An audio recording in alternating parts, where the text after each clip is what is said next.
నీకు స్తోత్రం. సాహస కార్యాలు చేయుటకు నాయన నిన్ను మించిన వారు ఎవరున్నారు ఈ లోకంలో? గొప్ప కార్యాలు చేయుటకు నీవే నమ్మదగిన దేవుడవు. కుడి వచ్చిన బిడ్డల పట్ల నాయన మీరు చేసిన కార్యాలను బట్టి, మీరు చూపిన కృపను బట్టి నీకు స్తోత్రములయ్యా. నీ సన్నిధిని దీవించి కృపాక్షేమాలతో నింపి బలపరిచి ఆశీర్వదించి నీ సన్నిధిని నాయన జ్ఞాపకం తెచ్చుకోండి. చేసిన మేలులన్నింటిని బట్టి నీకు స్తోత్రం అయ్యా. ఈ 5వ నెల నాయన మొదటి పునరుద్ధానపు ఆరాధనలో మీరు మమ్మల్ని అందరినీ సమకూర్చిన విధానము కొరకే నీకు స్తోత్రములు. నీ మాట కొరకు నా ప్రభు సిద్ధపడిన ప్రజలను కృపతో మీరు జ్ఞాపకం తెచ్చుకోండి. నీ మాట నా తండ్రి అగ్ని వంటిది. నీ మాట 3 వారిన జీవితాలను చిగురింప చేయగలిగినది. నీ మాట నా ప్రభు హీన స్థితిలో నుంచి ఉన్నతమైన స్థితిలోనికి లేవనెత్తగలిగినది. నీ మాట నా ప్రభువా నీకు ఇష్టమైన మార్గంలో నడిపించగలిగినది. నీ మాట చొప్పున నా తండ్రి నీ ప్రజలను జ్ఞాపకం తెచ్చుకొని ఆదరించండి. దేవాని సేవకుడిగా ప్రాణాత్మ శరీరములతో పరిపూర్ణంగా నాయన నీ సన్నిధిలో లోబడుచు ఉండగా నీ ఆత్మతో నింపండి. వినగలిగిన చెవులను గ్రహించగలిగిన మనసును ప్రతి ఒక్కరికి మీరు అనుగ్రహించండి. వాక్యంలో అడ్డుపడుతున్న ప్రతి విధమైన దురాత్మ వాయుమన అంధకార సమూహములను నజరేయుడగు యేసు నామములో బంధిస్తున్నానయ్యా. వాక్యమనే పునాదుల మీద నీ బిడ్డలను ఆయన వారి జీవితాలను కట్టుకొని నీ యొక్క రాకడ పర్యాంతరం పట్టుకుని ఆ తండ్రి నీ కొరకు ఎదురు చూసే కృప దయచేసి సంపూర్ణమైన నీ కటాక్షముతో నింపమని యేసు నామములో అడుగుచున్నాను తండ్రి. ఆమేన్, ఆమేన్. హల్లెలూయా. దేవునికి మహిమ కలుగును గాక.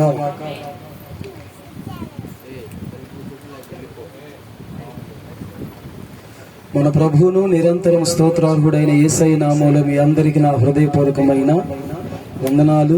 దేవుడు మిమ్మల్ని అందరినీ దీవించును గాక. ఆమేన్. మన దేవుడు ఎవరు చెప్పండి?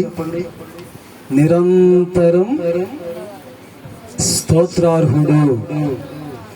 మన దేవుడు ఎవరు చెప్పండి? నిరంతరము స్తోత్రార్హుడు. అంటే నిరంతరము స్తుతింపదగిన ఘనమైన దేవుడు. హల్లెలూయా. బల్లారాధన ఆదివారం అంటే నాకు చాలా టెన్షన్. అందరినీ చూసుకోవాలి, దేవుని హృదయాన్ని సంతోషపరచాలి, మీ హృదయాలను సంతోషపరచాలి. ఒక్కొక్కడు గొనిగి కూడా ఉంటాడు, సనిగి కూడా ఉంటాడు. వాళ్ళను కూడా సంతోషపరచాలి, అందరికీ న్యాయం చేయాలి, అందరినీ సరైన మార్గంలో నడిపించాలి. హల్లెలూయా. దేవుడు మిమ్మల్ని అందరినీ ఆశీర్వదించునుగాక. ఆమేన్.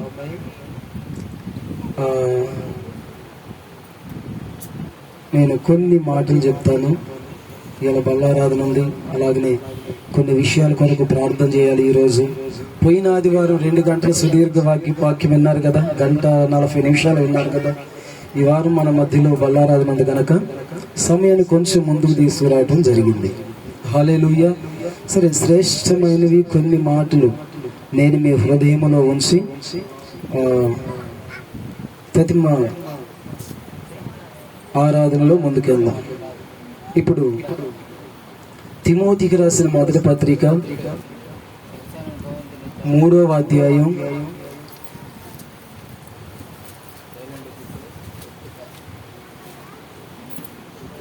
1వ వాక్యం చదువుదాం. ఒక్కళ్ళు చదవండి చాలు.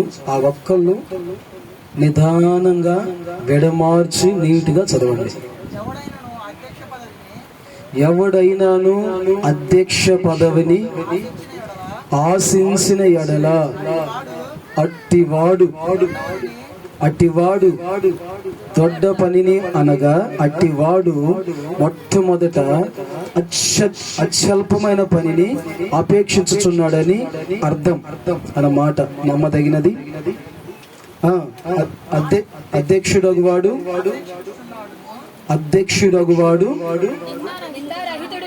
నిందారహితుడును ఏకపత్ని పురుషుడును మితానుభావుడును స్వస్థ బుద్ధి గలవాడును మర్యాదస్తుడును అతిథి ప్రియుడును బోధింపదగిన వాడయుండి మద్యపానమియు కొట్టువాడు కాక సాత్వికుడును జగడమాడని వాడును ధనాపేక్ష లేని వాడునై సంపూర్ణత మాన్యత కలిగి తన పిల్లలను స్వాధీనపరుచుకొనుచు ఆమేన్. హల్లెలూయా. చాలా లీస్ట్ చదివించు కదయ్యా, 2 మాటలు చెప్తానని అనుకుంటున్నారా? హల్లెలూయా. కొంతమంది మందిరానికి బైబిల్ తెచ్చుకున్న వాళ్ళంతా ఒకసారి నాకు బైబిల్ చూపిస్తారా? సెల్ ఫోన్ లో బైబిల్ చూస్తాను వాళ్ళు మీరు ఎవరైనా ఉన్నారా? మందిరానికి వచ్చాక కూడా సెల్ ఫోనే చూస్తా ఉంటారు. అంతకాడికి ఇక్కడ రావటం ఎందుకు? ఇంట్లో తగలబడవచ్చుగా. మందిరానికి వచ్చాక బైబిల్ చదవాలి, వాక్యంలో నుంచి చదివి రిఫరెన్స్లు అందించాలి. హల్లెలూయా. ఇక ఇప్పుడు మొదలైద్ది అనమాట. ఒక్కొక్కరికి సినిమా థియేటర్లు అయితే 3 గంటలు కదలకుండా కూర్చుంటారు. మందిరంలో 1 గంట కూర్చొని వాక్యం వినమంటే ఇటు నుంచో వాడు పొడుతున్నట్లుగా ఒళ్ళంతా కూడా తిమ్మిర్లు ఎక్కినట్టు ఇక ఒక్కొక్కరు ఫేస్ కలయికలు మారిపోతుంటాయి అనమాట. మోకాల కలయికలు ఎట్లుంటాయి అంటే ఒక్కొక్కరు సీరియస్గా పెడతాడు. ఒక్కొక్క తల్లి ఏమీ చెప్పలేక, బయటపడలేక, కూర్చోలేక వికారమైన తలంపులతో, వికారమైన మనసుతో కొంతమంది ఉంటారు. హల్లెలూయా. నిజంగా చెప్పండి, మీరంతా సినిమా థియేటర్కి వెళ్ళిన వాళ్ళు కదా ఒకప్పుడు. సినిమా ఎన్ని గంటలది ఆట? 3 గంటలు. 3 గంటలే కదా. కదలకుండా కూర్చున్నారా లేదా 3 గంటలు? ఏం జీవితాలు పాడు చేసే కాడైతే 3 గంటలు కూర్చున్నారు, కానీ జీవితాలను సరిచేసి కుటుంబాలను కట్టి ఆయన చిత్తాన్ని మీ పట్ల నెరవేర్చి మీ కుటుంబాలను ఒక ఉన్నతమైన స్థితికి తీసుకెళ్లి దేవుని సన్నిధిలో 1 గంట కూర్చుంటే ఎందుకని కొంతమంది హృదయాలు సనగటం ప్రారంభిస్తాయి, కొంతమంది గొనగటం ప్రారంభిస్తారు, మరి కొంతమంది ఏమో ఇంకొక విధమైన తలంపులతో ఉంటారు. ఏ మందిరం ఒకటి అయ్యేం తెలియదు, ఆయన బంధువు తెలియదు, ఎన్ని గంటలు కూర్చోబెడతాడంట. ఏ సినిమా తీసి ఉన్నాడు కూడా తెలియదు. 3 గంటలు తీస్తే ఎట్లా సినిమా అని అక్కడ అనరు. ఎందుకంటే అక్కడ వాడి స్వాధీనంలో ఉంటారు కాబట్టి అది చాలా ఇష్టంగా ఉండిద్ది, అది చాలా హృదయపూర్వకంగా చూస్తారు. సాతానుడు అదే, వేటిని చూడాలో వేటిని చూడకూడదు గ్రహింపు ఉండాలి, వేటిని వినాలో వేటిని వినకూడదు గ్రహింపు ఖచ్చితంగా ఉండాలి. హల్లెలూయా. సరే, ఒక్కొక్కటి 2-3 నిమిషాలు చెప్పి క్లోజ్ చేస్తాం, ఎందుకంటే ఇవి ఇంచుమించు 8-9 సబ్జెక్టులు ఇవి. స్తోత్రం. చాలా జాగ్రత్తగా వినండి. అధ్యక్షుడగువాడు అంటే ఎవరైనా మందిరానికి ఎందుకు వస్తారు? ఎవరైనా దేవుణ్ణి ఎందుకు నమ్ముకుంటారు? ఎంత తెక్కులోనైనా ఎవరైనా నువ్వేమవుదాం అనుకుంటున్నారంటే నేను గొప్పని అవ్వాలి అనుకుంటాడు, ఉన్నతమైన స్థితిలో ఉండాలనుకుంటారు. ఎవరినైనా మందిరానికి వచ్చేవాళ్ళు కదిలిస్తే వాళ్ళు ఏమంటారంటే ఏమి లేదయ్యా, ఇంట్లో మా అప్పులతో ఉండాం, ఈసాయి నమ్ముకుంటే అప్పులు తీరుతాయని నమ్ముకున్నాం. గర్భఫలం లేదయ్యా, ఆయన నమ్ముకుంటే గర్భఫలం వచ్చిద్దని నమ్ముకున్నాం. కొంతమందిని మందిరానికి ఎందుకు వచ్చారంటే ఇంట్లో మాకు సమాధానం లేదయ్యా, సమాధానం వచ్చిందని మేము ఆయన నమ్ముకున్నామని రకరకాల ప్రశ్నలతో దేవుని మందిరానికి వస్తారు. రకరకాల ఆశీర్వాదాలను ఆశించి దేవుని మందిరానికి వస్తారు. అలా రావాలి, అది మంచిది. స్తోత్రం. మీరు ఆశించింది మీకు దొరికినట్లు, మీరు కోరుకున్న స్థితిలో మీరు ఉండినట్లు, ఒక వ్యక్తి ఉన్నతమైన ఆశీర్వాదకరమైన పరిస్థితుల్లో ఉండునట్లు, ఒక వ్యక్తి వర్ధిల్లునట్లు, తన వర్ధిల్లింపు సకల జనులు చూచినట్లు ప్రతి ఒక్కరూ కోరుకుంటారు, అది మంచిదే. హల్లెలూయా. అయితే ఆ వ్యక్తి ఆశీర్వదించబడాలి, ఆ వ్యక్తి ఒక ఉన్నతమైన స్థితిలో ఉండాలి, ఆ వ్యక్తి కోరుకున్న ఏర్పాట్లు తను నివాసం చేయాలి, తన హృదయంలో ఉన్న వాంఛ పరిపూర్ణంగా తీరాలి అని చెప్పి నేను ఆలోచిస్తే అతడు ఏం చేస్తే ఆ స్థితిలో ఉంటాడు? ఎలా ఉంటే ఆ వ్యక్తిని దేవుడు క్రమంగా ఆ వ్యక్తిని దేవుడు వర్ధిల్లింపజేస్తాడు. హల్లెలూయా. మొట్టమొదటిగా నింద రహితుడుగా ఉండాలి.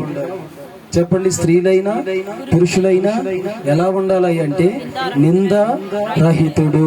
స్తోత్రం.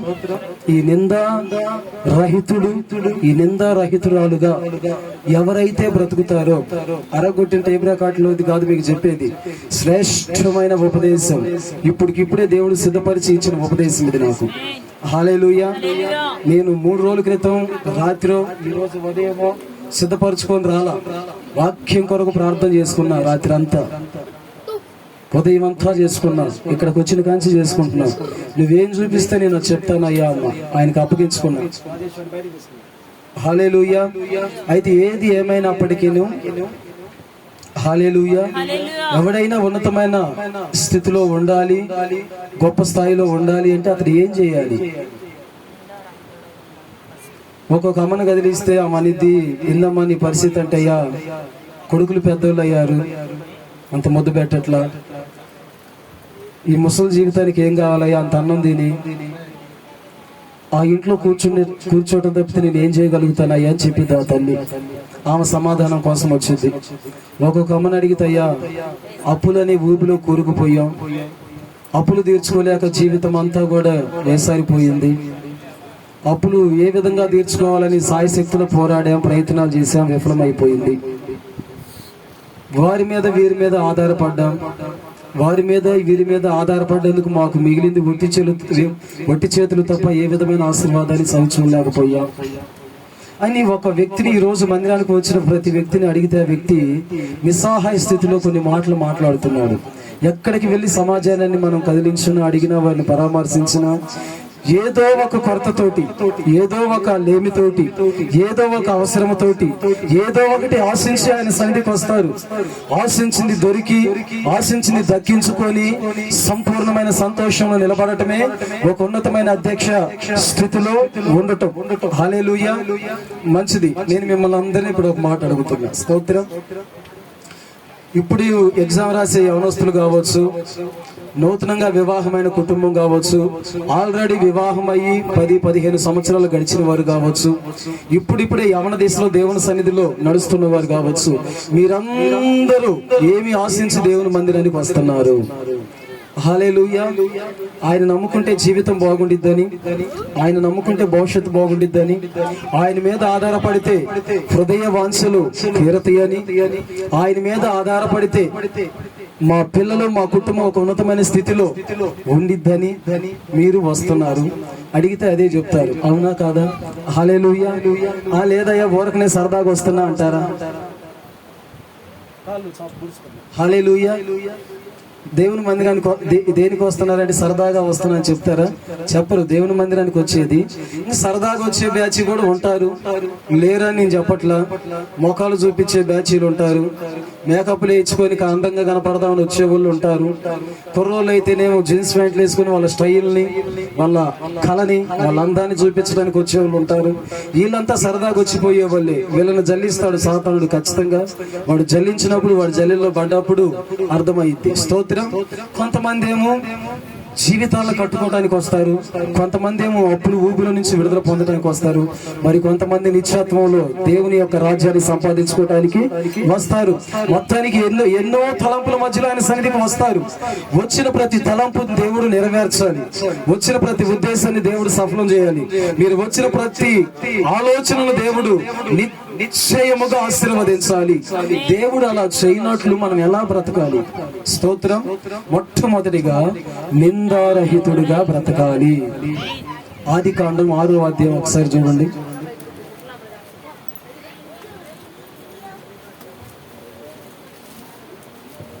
ఆదికాండం 6వ అధ్యాయం 9వ వాక్యం చదువుదాం. నోవాహు వంశావళి ఇదే. నోవాహు నీతిపరుడును తన తరములలో నిందారహితుడనై ఉండెను. చాలు. తన తరములు ఏమై ఉన్నాడు? నిందారహితుడనై. నోవాహు నీతిపరుడును తమ తరములో నింద రహితుడై ఉండెను, దేవుని యందు కృప పొందిన వాడై ఉండెను, దేవునితో కూడా నడిచెను. హల్లెలూయా. నిందారహితుడు ఎలా ఉంటాడు? స్తోత్రం. నిందారహితుడు అంటే ఆ మాటకు అర్థం ఏమిటి? నిందారహితుడు ఉండవలసిన పరిస్థితి ఏమిటి? స్తోత్రం. మరొక మాట, అదే ఆదికాండం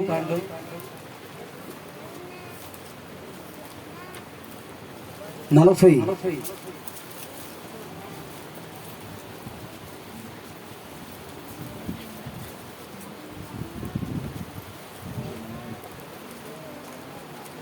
అదే ఆదికాండం 39వ అధ్యాయం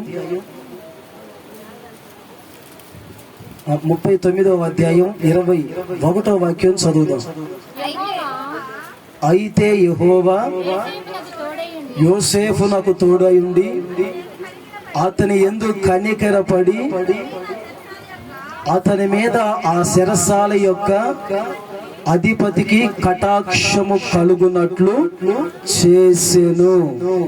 చదవమ్మా. చెరసాల అధిపతి ఆ చెరసాలలో ఉన్న ఖైదీలైన అందరినీ యోసేపు చేతికి అప్పగించెను. హల్లెలూయా.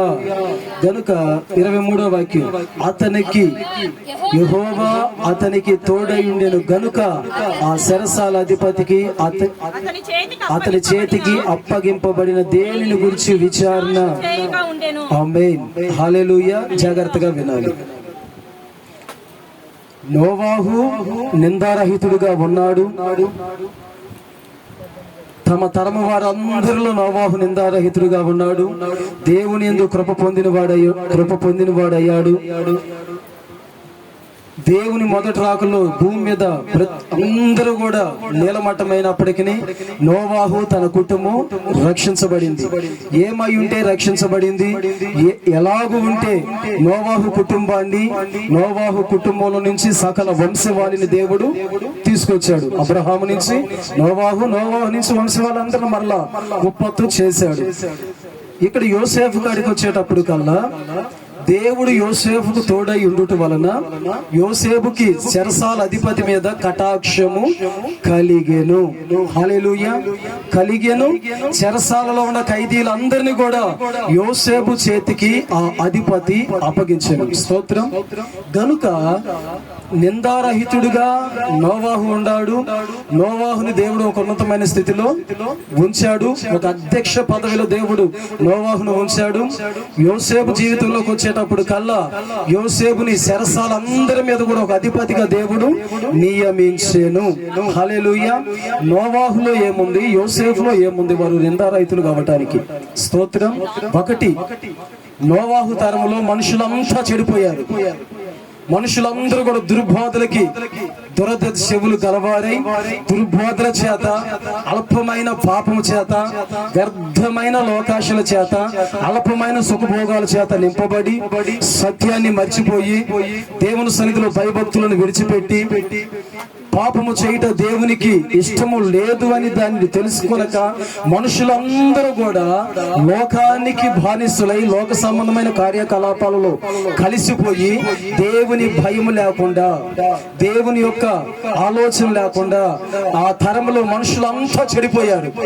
ఇప్పుడు మనుషులంతా ఎలా ఉన్నారు మీరు చెప్పండి? స్తోత్రం. సాయంత్రానికి బైబిల్ ముందు పెట్టుకుని చదివేవాడు ఎవడుండడు? భార్యతోనైనా, నా ఫోన్ ఎదురు అబ్బాయి, భార్యతోనైనా మాట్లాడుకుని ఉంటాడు కానీ ఫోన్తో మాట్లాడుకుని ఉండేవాడు ఉన్నాడా? ఎవరూ లేరు. సాయంత్రానికి ఫోన్ కావాలి, తెల్లారి లెగిస్తే పొద్దున్నే దోలాడుకోవాల్సింది బైబిలా? పొద్దున్నే ఏం దోలాడుకోవాలి? కానీ ఈరోజు ఏం దోలాడుకుంటున్నారు మనుషులు? ఫోన్ దోలాడుకుంటున్నారు. ఎవడెవడు ఏ మెసేజ్లు పెట్టిండా, ఎవడెవడు నా గురించి ఏం మాట్లాడుతుండా, నా గురించి ఏమేమి చాటింగ్లు చేస్తున్నాడా, ఉదయం లేస్తే దీన్ని దోలాడుకుంటున్నా అంటే ఆ తరం చెడిపోయిందా బాగుపడిందా? ఆ తరంలోనైతే, ఆ తరంలో నోవాహు అయితే మనుషులందరూ కూడా చెడిపోయారు. నోవాహు ఒక్కడు ఉదయం లేకగానే దేవుని మాట కొరకు కనిపెట్టుకొని బ్రతికాడు. అందుకే అతడు నిందారహితుడుగా అయ్యాడు దేవుని సన్నిధిలో. ఈ రోజు తరం ఎలా ఉంది? పొద్దున్న లేచిన కానీ ఇంటర్నెట్ లో ఉంటున్నారు, పొద్దున్న లేచిన కాంచి నెట్టుల్లో ఉంటున్నారు, పొద్దున్న లేచిన కాంచి సోషల్ మీడియాలో ఉంటున్నారు, పొద్దున్న లేచిన కానించి చూడండి దేవుని వెతకటం, దేవుని మీద ఆధారపడటం మానేసి చూడండి 103వ కీర్తన మరొకసారి చదువుదాం. 103.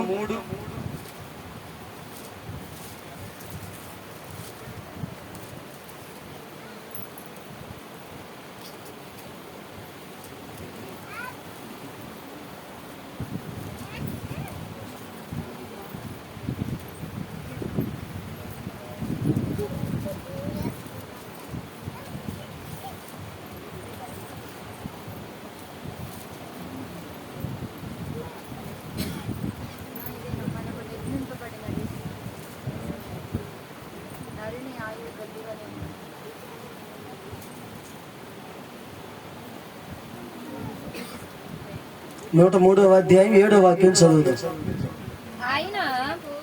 ఆయన మోషేకు తన మార్గములను తెలియజేసెను.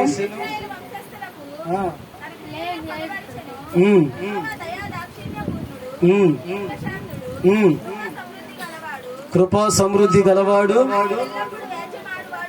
కాడు.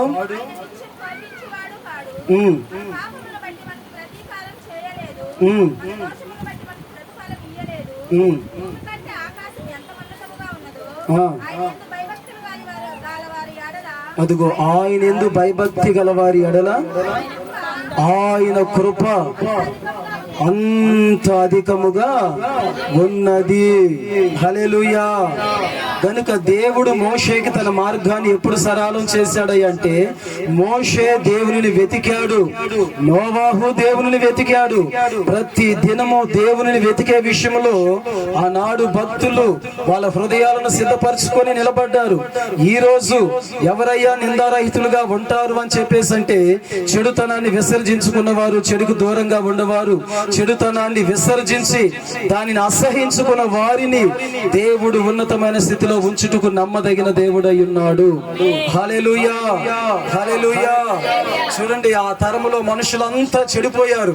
ఈరోజు ఆ తరమే కావచ్చు, ఈ తరమే కావచ్చు, మన కళ్ళ ముందు కనపడే ఏ తరమైనా కావచ్చు, మనుషులను దేవుడు ఎందుకని ఒక ఉన్నతమైన స్థితిలోకి తీసుకెళ్ళట్లేదంటే, మనుషులు తలంపులు, మనుషుల ఆలోచనలు, మనుషుల మార్గాలు, మనుషుల హృదయాలు పూర్తిగా చెడిపోయినందువల్ల దేవుడు ఒక వ్యక్తిని ఒక అధ్యక్షమైన ఉన్నతమైన స్థాయిలో ఉంచలేకపోతున్నాడు. హల్లెలూయా. దేవుడు ఒక వ్యక్తిని ఆశీర్వదించాలంటే దానికి గల కారణం, నోవాహు ఆ తరము వారందరూ చెడిపోయినప్పటికీ తాను మాత్రం బైబిల్ విషయంలో, వాక్య విషయంలో, దేవుని స్తుతించే విషయంలో, దేవుని వెంబడించే విషయంలో నమ్మకస్తుడిగా నిలబడ్డాడు. కనుక దేవుడు ఆ తరములో నోవాహు విషయమే సాక్ష్యం ఇచ్చాడు. నోవాహుని దేవుడు తన సన్నిధిని నిలుచు భాగ్యమును నిశ్చయముగా. రెండోది, యోసేపు కాడికి వచ్చేటప్పుడు కల్లా చెరసాల అధిపతికి కటాక్షం కలిగింది. చెరసాలలో ఉన్న వాళ్ళందరినీ కూడా యోసేపుని వారి మీద ఒక ఉన్నతమైన అధికారిగా దేవుడు నియమించాడు. హల్లెలూయా. యోసేపులో ఏముండి యోసేపు నిందారహితుడికి ఎలా బ్రతికాడు? చదవండి, ఆదికాండం 41వ అధ్యాయం.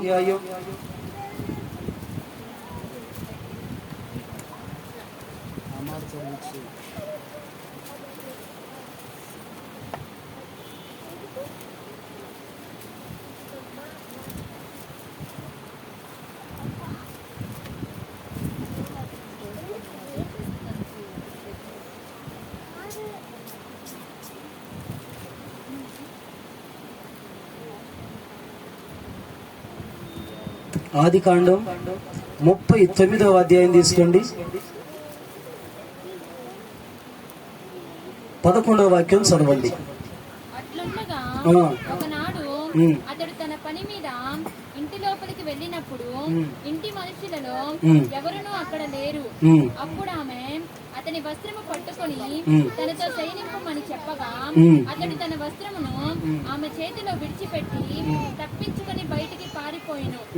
అప్పుడు తన వస్త్రమును ఆమె చేతిలో విడిచి తప్పించుకొని పోవుట ఆమె చూసినప్పుడు తన ఇంటి మనుషులను పిలిచి, చూడుడి. చాలు స్తోత్రం. యోసేపు నిందారహితుడిగా ఎలా ఉన్నాడు? యోసేపును దేవుడు ఒక ఘనమైన స్థితిలో ఎలా ఉంచాడు? ఎందుకు ఉంచాడంటే, అతని పాపం అతన్ని వెంబడించినప్పుడు, పాపం తన కాడికి వచ్చినప్పుడు, చేయటానికి అన్ని మార్గాలు అనుకూలించినప్పుడు, అన్ని దిశలుగా అతనికి అనుకూలత కుదిరినప్పుడు, తాను పాపం విషయంలో చూడండి ఆ మాట 9వ వాక్యం చూడమ్మా. యోసేపు రూపవంతుడును సుందరుడై ఉండెను. అటు తర్వాత అతని యజమానుని భార్య యోసేపు కన్ను వేసి తనతో సైనింపమని చెప్పెను. అయితే అతడు ఒప్పుక, నా యజమానుడు తనకు కలిగినదంతయు నా చేతికి అప్పగించను కదా, నా వశము తన ఇంటిలో ఏమి ఉన్నదో అతడు ఎరుగడు. ఈ ఇంటిలో నాకంటే పైవాడు ఎవడునూ లేడు. నీవు అతని భార్య అయినందున నిన్ను తప్ప మరి దేనిని నాకు అప్పగింపగా ఉండలేదు. 9వ వాక్యం అమ్మ చదవమని 10 నుంచి చదువుకుంటూ వస్తున్నాను. నీవు అతని భార్య కాబట్టి నేను ఇట్లు ఇంత ఘోరమైన దుష్కార్యము చేసి అది ఇంత ఘోరమైన దుష్కార్యము చేసి దేవునికి విరోధముగా పాపము కట్టుకుందునని తన యజమాని భార్యతో అనేను. హల్లెలూయా. అక్కడ యోసేపుకు అన్ని విషయాలలో అవకాశం కుదిరిన, అన్ని విషయాల్లో మార్గాలు అనుకూలించిన, తనకి అన్ని కూడా కలిసి వచ్చాయన్నమాట యోసేపుకి. స్తోత్రం. యోసేపుకి అన్ని ఏమై వచ్చాయి? కలిసి వచ్చాయి. అక్కడ కూడా యోసేపు నిందారహితుడుగా జీవించాడు. హల్లెలూయా. ఈ రోజు మనుషులు పాపం విషయంలో వాళ్ళ హృదయాలను, వాళ్ళ మరి దేహం అంతటిని కూడా పాడు చేసుకొని దేవుని దృష్టికి విరోధముగా నడుస్తూ, అయ్యా మరలా మందిరానికి వచ్చి నన్ను ఆశీర్వదించయ్యా, నన్ను దీవించయ్యా, నన్ను ఉన్నతమైన స్థితిలో ఉంచయ్యా అంటే దేవుడు ఎందుకని వారిని ఆశీర్వదిస్తాడు చెప్పండి? యోసేపుకి సమయం అనుకూలించింది, పరిస్థితులు కలిసి వచ్చినాయి, అవకాశం బ్రహ్మాండంగా కుదిరింది. కానీ నేను ఈ పాపము చేసిన దేవుని దృష్టికి చెడుతనము చేసిన వాడిని ఎందుకు అవ్వాలి? నేను ఈ పని నేను చేయకూడదు. రాజు అర్హత లేని నన్ను, జాగ్రత్తగా వినండి, జాగ్రత్తగా వినండి, దేవుని వాక్యాన్ని ఎప్పుడు అశ్రద్ధ చేయొద్దు. యోసేపు ఎక్కడి నుంచి వచ్చాడు? అసలు యోసేపు ఎవరు? అన్నల చేత కొట్టబడి, గుంటలో వేయబడి, ఐగుప్తులకు అమ్మబడి, బానిస బ్రతుకుచు, వెట్టి చాకిరి చేస్తూ, ఎక్కడో కోటకి బయట వెట్టి చాకిరి చేస్తున్న వ్యక్తిని ఫరో ప్రేమించి, ఫరో నమ్మి నమ్మకంగా ఉంటాడని ఎన్నుకొని తన ఇంటిలో ఒక ఉన్నతమైన అధికారిగా ఫరో పెట్టుకున్నాడు యోసేపుని. జాగ్రత్తగా వినండి. అక్కడికి ఫరో వచ్చాడు. ఫరోతో పాటు అంతా పనిచేసే వాళ్ళు ఎక్కడ ఉన్నారు? అదే ఎండలో, అదే చాకిరి, అదే వేదన, అదే కన్నీళ్లు, అదే శ్రమల్లో అందరూ కొనసాగుతూ ఉన్నారు. యోసేపు మీద దేవునికి కటాక్షం ఉండి ఫరోకి దయ కలిగించి, ఫరో యోసేపుని ఎక్కడో ఉన్న వ్యక్తిని తెచ్చి ఇంట్లో చేర్చుకొని నమ్మకంగా ఉంటావని నమ్మి ఇంటి మొత్తం మీద అధికారం ఇచ్చి, ఆధిపత్యం ఇచ్చి, తన ఇంట్లో ఎంత వచ్చేది ఎంత పోయేది తను గుర్తు కూడా ఉంచుకోక సమస్తం యోసేపు చేతులకు అప్పగించి, ఆఖరికి వెళ్ళిపోయేటప్పుడు కూడా, తన ఊరు వెళ్ళిపోయేటప్పుడు కూడా ఇంటి బంగారాన్ని సమస్తమును యోసేపుకి చేతికి అప్పగించి, ఆ ఇంటిని అప్పగించి ఫరో వెళ్ళిపోయాడు.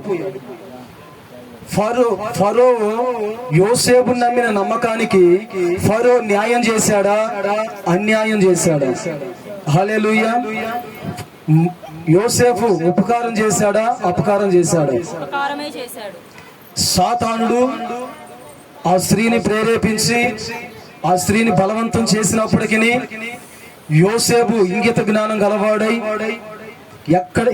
ఎట్లాంటి నా బ్రతుకు, ఎక్కడ ఉన్న నా జీవితం, ఏ స్థితిలో నుంచి ఎక్కడికి తీసుకొచ్చాడు దేవుడు ఫరోను బట్టి.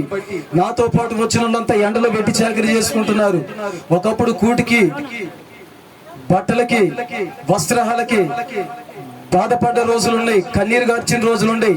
అంత ముద్దగా తినడానికి నోచుకోలేని నా పరిస్థితిని ఈ రోజు దేవుడు ఫరోను ప్రేమించి, దేవుడు ఫరోకి ప్రేరేపణ ఇచ్చి నన్ను ఈ రోజు ఇక్కడికి తీసుకొచ్చాడే, నా యజమానికి నేను ఎలా ద్రోహం చేయాలి, నా యజమానికి నేను ఎలా అన్యాయం చేయాలి, నా యజమానిని ఎలా మోసగించదును అని తన బాధ్యతలను మర్చిపోక, ఇంట్లో ఒక ఉన్నతమైన అధికారం ఇచ్చినప్పటికీ, ఉన్నతమైన బాధ్యత అప్పగించినప్పటికీ ఫరో యోసేపు ఎక్కడా కూడా ఇంగిత జ్ఞానం లేనివాడిగా కాకుండా, మూర్ఖుడిగా కాకుండా, అన్యాయస్తుడిగా కాకుండా, తనకు అవకాశాలు అనుకూల పరిచినప్పటికీ ఎక్కడా కూడా పాపానికి తన మీద ఆధిపత్యం ఇవ్వకుండా నిందలేని బ్రతుకుని బ్రతికిన వాడు యోసేపు.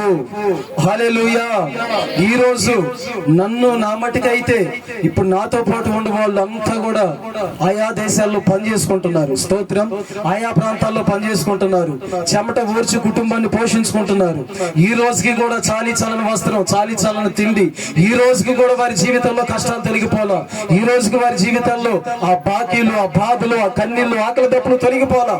నన్ను దేవుడు ప్రేమించి నాకు సంఘాన్ని అప్పగించి, నాకు దేవుడు ఆహారం ఇచ్చి, వస్త్రాలు ఇచ్చి, నన్ను దేవుడు ఇంతగా ప్రేమించి తన కోటలో యోసేపును ఫరో చేర్చుకున్నట్లుగా తన కోటలోకి నా దేవుడు నన్ను చేర్చుకున్నాడు. నేను ఎంత నమ్మకంగా ఆయన సన్నిధిలో ఉండాలి, ఆయనకి ఎంత కృతజ్ఞుడనే జీవించాలి, ఎంత నిందలేని బ్రతుకు నేను ఆయన సన్నిధిలో చేయాలి, ఎంత నిందారహితమైన జీవితాన్ని నేను ఆయన సన్నిధిలో కొనసాగించాలంటే యోసేపును బట్టి ప్రతి క్షణం పరిశుద్ధపరచుకోక తప్పదు. మీ విషయం వచ్చేటప్పుడు కల్లా ఒకప్పుడు మీ పరిస్థితి ఏమిటి? స్తోత్రం. ఒకప్పుడు మీరు ఎక్కడ బ్రతికారు, ఒకప్పుడు ఎక్కడ ఉన్నారు, ఒకప్పుడు ఏం తిన్నారు, వస్త్రాలకి ఎంత బాధపడ్డారు, ఆహారకానికి ఎంత బాధపడ్డారు, ఒకప్పుడు అందరి చేత వెలివేయబడి ఎంత కన్నీళ్ల మధ్యలో ఉన్నారు. దేవుడు ఆనాడు యోసేపుని ఫరో ప్రేమించినట్లుగా, యోసేపు మీద దేవుని కటాక్షం నిలిచినట్లుగా మీ అందరి మీద దేవుని కటాక్షం నిలిచి, దేవుని ఆత్మ మిమ్మల్ని ప్రేమించి, దేవుడు మిమ్మల్ని లోకంలో నుంచి ప్రత్యేకించి ఆ శాపాన్ని దేవుడు కొట్టివేసి, ఆ దారిద్ర్యాన్ని దేవుడు కొట్టివేసి, ఆ మురికి జీవితంలో నుంచి దేవుడు నిన్ను విడిపించి, ఆ చాలీ చాలన వస్త్రహీనతలో నుంచి దేవుడు నిన్ను కాపాడి, దేవుడు నిన్ను ప్రతి విషయంలో ప్రేమించి నమ్మకంగా బ్రతుకుతావని ఇక్కడికి దేవుడు నిన్ను పిలుచుకున్నాడు. అవునంటారా కాదంటారా? అవునన్నోళ్ళంతా గట్టిగా హల్లెలూయా చెప్పండి. కాదు అన్నోళ్ళంతా హల్లెలూయా చెప్పండి. అవునని అందరూ సమ్మతించారు. ఓకే.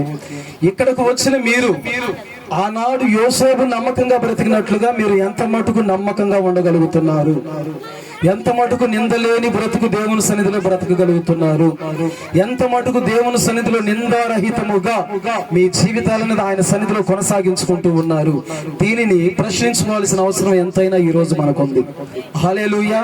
ఒకప్పుడు అయినోళ్ళ చేత కానోళ్ళ చేత తిట్టించుకున్న బ్రతుకులు, ఒకప్పుడు కనీసం 10 రూపాయలకు నోచుకోలేని పరిస్థితులు, ఒక దినాన హాస్పిటల్కి వెళితే 100 రూపాయలు లేని పరిస్థితి చూయించుకోవటానికి, ఒక దినాన పట్టుమని మన ఇంటికి 4 వస్తే అంత అన్నం వండి పెట్టలేని పరిస్థితి మన పరిస్థితి. హల్లెలూయా. ఈ రోజు మన పరిస్థితి ఎలా ఉంది? ఎలా ఉంటామని ఆయన నిన్ను నన్ను పిలుచుకున్నాడు. నిందారహితముగా జీవిస్తామని ఆయన పిలుచుకున్నాడు. హల్లెలూయా. ఆయన సన్నిధిలో భక్తిని కాపాడుకునే విషయంలో మీరు ఆసక్తిగా నిలబడాలి. స్తోత్రం. ఆయన సన్నిధిలో పాపరహితులుగా జీవించాలి. పాపం లేని పరిశుద్ధమైన జీవితం ఆయన సన్నిధిలో జీవించే బిడ్డలుగా మీరు ఉందురుగాక. హల్లెలూయా. నిందారహితం అంటే దేవుడు ఒక వ్యక్తికి రక్షణ ఇచ్చిన కానించి, ఆయన రాకడలో పిలుచుకోబోయేదాకా ఒక వ్యక్తిని దేవుడు నిలబెడితే బబులు ఎట్రారా? స్తోత్రం. హల్లెలూయా. హల్లెలూయా చెప్పండి అమ్మా ఒకసారి. హల్లెలూయా. దేవుడు బబులను పిలుచుకున్న కానించి రక్షణ ఇచ్చిన తర్వాత ఆయన సన్నిధిలోకి పిలుచుకొని రక్షణ ఇచ్చి, మారు మనసు ఇచ్చి, బాప్తీసం ఇచ్చి పిలుచుకున్నాక ఏ విధంగా మంచి మనసు, మంచి సుగును, మంచి ప్రేమ కలిగి నిలబడ్డాడో దేవుని రాకడ పర్యంతరము దాకా కూడా తన మీద ఏ ఒక్కరు కూడా తప్పుడు సాక్ష్యం చెప్పకూడదు. వీడు మంచోడు కాదని ఎవడు చెప్పకూడదు, వీడు అబద్ధికుడని ఎవడు చెప్పకూడదు, వీడు దేవుడు కాడ అన్యాయస్తుడని ఎవడు చెప్పకూడదు, వీడు వచ్చే అమ్మాయిని పోయే అమ్మాయిని అదొక విచిత్రమైన చూపులు చూసేవాడని ఎవడు చెప్పకూడదు, వీడు ఆడపిల్లల పిచ్చి పెట్టినోడే చెప్పకూడదు. ఈ అమ్మాయ కొంతమంది ఏసన్న గారు కొన్ని మాటలు చెప్తాడు. హల్లెలూయా. మగ పురుషులు చూస్తేనంట కొంతమంది స్త్రీలు ఆటోమేటిక్ గా బెండ్ అయిపోతారంట. స్తోత్రం. దేవుడు పిలుచుకుంది పురుషులు చూడగానే బెండ్ అవ్వటానికి కాదు, నిందలేని జీవితాన్ని జీవించడానికి పిలుచుకుంటాడు. హల్లెలూయా. మన అమ్మాయితో గంటల ఫోన్ మాట్లాడుతుంటే నేను చూసా బ్రదరు. వాడు బబ్బులు అబ్బు వాడి జీవితం గురించి మా జీవితం ఏంది? వాడు పేరుకు మాత్రం బొద్దుగా పొట్టువాడే, కానీ వాడి మనసు మాత్రం, వాడి ఆలోచన మాత్రం సామాన్యంగా ఉండవు. వీడి సంగతి తెలియదే ఉంది. 10 నుంచి 1 గంట దాకా గొంతులన్నీ వాడియే, వీధి లైన్లన్నీ వాడియే. జీవో మామ, వీళ్ళ మేనమామ ఎవరు? వాడు ఫ్రీ. జీవో ఎన్ని ఫోన్లు అయినా చేసుకోవచ్చు, ఫ్రీ అనమాట. జీవో మామ వీడి మేనమామేనయ్యా. ఫోన్లో బ్యాలెన్స్ అయిపోయిన దాకా వీడు మాట్లాడుతున్నాడు. వీడు భలే నిందలేని బ్రతికేవాడు, వీడు నిందలేని జీవితం జీవించేవాడు. వీడి సంగతి మాకు తెలుసులేవయ్యా అని చెబుతారు. హల్లెలూయా. వీడు మరలా మందిరానికి వచ్చి మరలా చక్కగా బైబిల్ చేత పట్టుకొని మందిరానికి వచ్చాడనుకో, పట్టుకోరా బబ్బులు, వీడు మందిరానికి వచ్చాడనుకో, వీడా నిందలేని బ్రతికేవాడు. బయట చేసేదంతా దరిద్రమైన పనులు, బయట మాట్లాడేది దరిద్రమైన మాటలు. ఫోన్ చెవుకాడ పెడితే పగిలిపోయిందాక ఫోన్ తీయడు. వీడా నిందలేనోడు, వీడా నిందలేని జీవితాన్ని కాపాడుకునేవాడు, వీడా నిందారహితుడు. దేవుడికి ఎవరు నిందారహితుడో తెలుసా? యోసేపు దేవుడికి నిందారహితుడు. హల్లెలూయా. అన్నల చేత అమ్మబడ్డ నన్ను ఎందుకు ప్రభు ఈ పరిస్థితి తెచ్చావు, నన్ను ఎందుకయ్యా నా పరిస్థితి అధోగతి పాలు చేశావని దేవుణ్ణి ఎదురు తిరిగి ఒక్క మాట అయినా పరామర్శించిన వాడు కాదు. యోసేపును అలాగనే తీసుకెళ్లి నిమ్రోదు దేవతకి నమస్కారం చేయమని చెబితే, మా పూర్వీకులు దేవుని తప్ప వేరే దానికి నేను సాగిల పడనని తన విశ్వాస జీవితాన్ని తన దేవుని కాపాడుకున్నవాడు యోసేపు. హల్లెలూయా.